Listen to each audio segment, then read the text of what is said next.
या ठिकाणी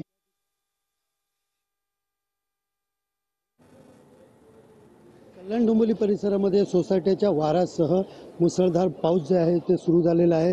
मी सध्या उभा आहे कल्याण पश्चिम परिसरात। आपण पाहू शकता या ठिकाणी काही वेळापूर्वीच या ठिकाणी जे आहे ते सोसायटीचा वारा या ठिकाणी वाहू लागला आहे आणि त्याचबरोबर रिमझिम पाऊस आधी सुरू होता, मात्र आता पावसाचा वेग जो आहे तो मोठ्या प्रमाणात या ठिकाणी वाढत लागला आहे आणि मुसळधार पाऊस जे आहे ते या ठिकाणी पडत आहेत। एकंदरीत पाहायला गेलं तर काही वेळापूर्वी रस्त्याची धूळ उडत असल्याने वाहन चालकाला याचा नाहक त्रास सहन करावा लागत होता। एकंदरीत गेल्या काही दिवसापासून गरमीने उकडत असलेल्या कुठेतरी वातावरण होतं आणि या पावसामुळे एकंदरीत वातावरणामध्ये थंडावा जो आहे तो निर्माण झालेला आहे। मात्र अवकाळी पावसामुळे एकंदरीत पाहायला गेलं तर कल्याण डोंबिवली परिसरातील अनेक नागरिकांची असेल किंवा रस्त्यावरती येणाऱ्या जाणाऱ्या प्रवाशांची असेल, मोठ्या प्रमाणात या ठिकाणी तारंबळ जे आहे ते या ठिकाणी उडताना दिसून येत आहे। एकंदरीत पाहायला गेलं तर पूर्ण कल्याणमध्ये असे वातावरण असूनही वातावरणामध्ये थंडावा निर्माण झाला असेल